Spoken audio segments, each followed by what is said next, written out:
Bonjour à tous, petite vidéo pour vous faire un point lecture spécial manga. Il y aura une BD mais on peut mettre aussi en manga.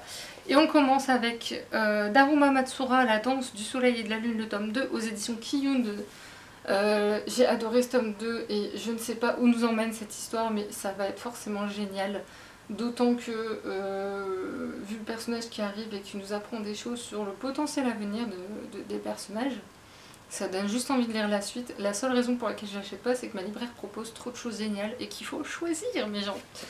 Mais j'ai bon espoir que lorsqu'elle aura emménagé dans sa nouvel espace, je lui suggérerai de mettre cette série, évidemment, comme je suis masochiste, voilà. Fruit Basket Another, le tome 2, aux éditions Delcourt Tonkan de Natsuki Takaya, dont on n'entend plus parler, si quelqu'un a des nouvelles. Parce que j'aime beaucoup cette mangaka.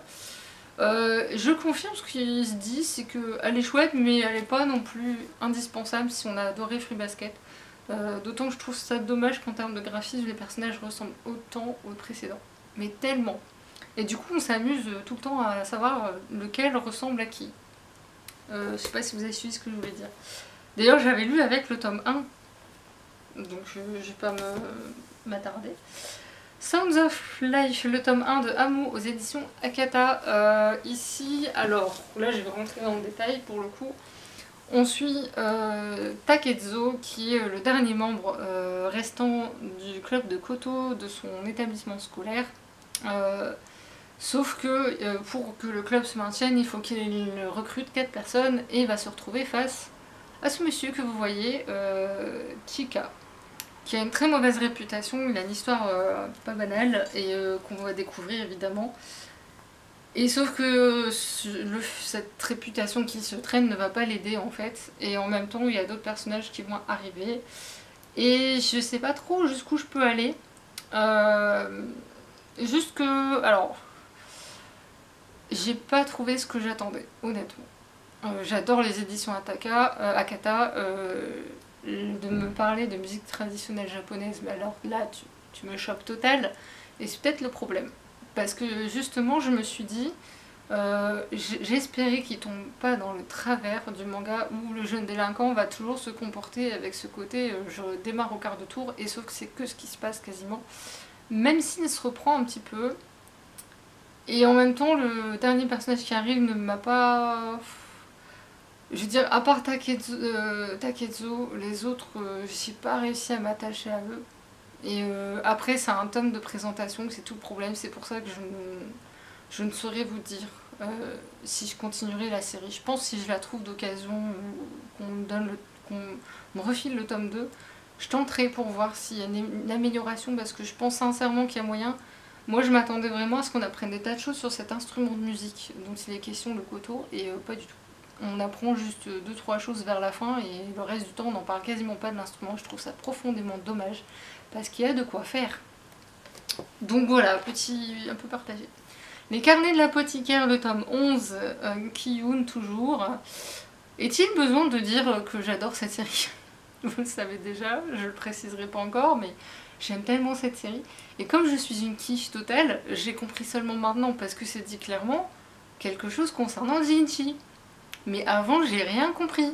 Parce que mon cerveau est un peu lent maintenant. Mais. Enfin, j'ai un petit doute, mais je me dis, oh, non, c'est pas ça. C'est pas ça. Bref, j'aime tellement cette série. Et ils arrivent toujours à nous surprendre. Je sais que c'est basé sur un roman, mais quand même. Quand même, réussir à nous surprendre au bout de 11 tomes, il faut le faire. Et enfin, The Best, The Miller. Je suis désolée pour les carnets de l'apothicaire, mais celui-là, c'est. Shamisen de Guilherme Petreka et Thiago Minamisawa. C'est l'histoire en fait d'une célèbre musicienne de shamisen, Haru Kobayashi. Enfin, c'est inspiré de sa vie. Et en fait, elle était aveugle et elle se baladait dans le pays pour jouer de la musique aux personnes qu'elle croisait.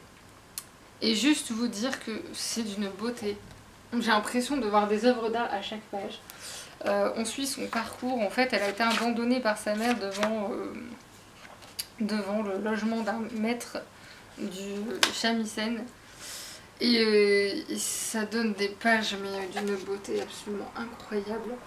On voit apparaître Okusai, on voit des divinités japonaises, on voit tellement de choses. Au tout début du livre, vous avez un QR code pour avoir la musique d'ambiance, des musiques qui sont jouées dedans, qui existent réellement. Moi, je me suis amusée à le lire en mettant en boucle la musique derrière, en fond. Et j'avais tellement l'impression de m'immerger encore plus dedans. Les références sont juste incroyables. J'aime beaucoup le fait qu'il y ait les traductions des chansons qu'elle chante, puisqu'elle chante en même temps. Et c'était surtout cette dame dont il est question, c'était la dernière de son pays à faire ça. Et je trouve ça génial. C'est tellement beau, ça fait un bien fou. Et il y a des passages qui sont juste à mettre partout, à afficher. Il y a une double page, je ne sais plus laquelle, je ne saurais pas vous la trouver là comme ça je pense, mais qu'on avait juste envie qu'on a envie d'afficher partout en fait. Enfin, il y en a beaucoup de toute façon. Moi je l'ai lu, je l'ai refeuilleté, je le refeuillette encore en vous en parlant, c'est vous dire. Je suis complètement dingue de cette bande dessinée. En fait, ma libraire, quand elle avait mis en rayon, j'avais vu le coup de cœur et j'ai dit ouais mais je peux pas finir ça. Je l'avais vu, j'ai dit non, je peux pas. Et en fait, le truc c'est qu'elle en a parlé au club de lecture et qu'elle l'a posé comme ça devant moi, sur la table. Je vous jure que c'est vrai. Je suis sortie, j'ai dit bon, je vais te le prendre. Elle me dit non, il est à moi. J'ai dit tu m'as fait languir. T'as de la chance que j'ai des sous parce que j'ai vendu des trucs, donc maintenant c'est à moi, c'est tout. Et ce monsieur est un grand musicien de shamisen aussi, au Japon, très connu. Et sans le savoir, j'avais pas son nom, mais je l'avais déjà écouté. Pas ce monsieur, là c'est la dame que je vous disais, mais il y a un monsieur plus loin. C'est lui, pardon. Excusez-moi. Donc c'est ce monsieur là en fait, dont j'ai déjà écouté des musiques parce que j'adore les sons de musique traditionnelle, j'adore ça, j'en suis complètement fan. Je peux écouter ça pendant des heures et je peux même m'endormir dessus. Et ça me détend mais à un point, c'est les meilleures musiques pour faire de la relaxation, enfin selon moi, après chacun a sa vision des choses mais et je trouve ça tellement beau, plein de poésie, plein de vérité et ça dit plein de choses sur tellement de sujets. Avec une beauté, mais oui, je me répète, mais c'est pas grave. Je me répéterai encore et encore et encore, et je la relirai, puis c'est tout. Bref, ce fut un immense coup de cœur. Sur ce, j'espère que je réussirai à vous faire craquer au moins sur un de ces livres. N'hésitez pas à me le dire, ça me fait toujours plaisir, parce que je trouve sincèrement que je n'ai pas assez, voire pas du tout de commentaires. Et des fois, c'est bien d'échanger, parce que c'est un peu le but de ces vidéos. Sur ce, n'hésitez pas à commenter, liker et partager avec toujours bienveillance s'il vous plaît. On a le droit de pas être d'accord, mais pas d'être méchant. Sur ce, je vous laisse et je vous dis à la prochaine. Salut!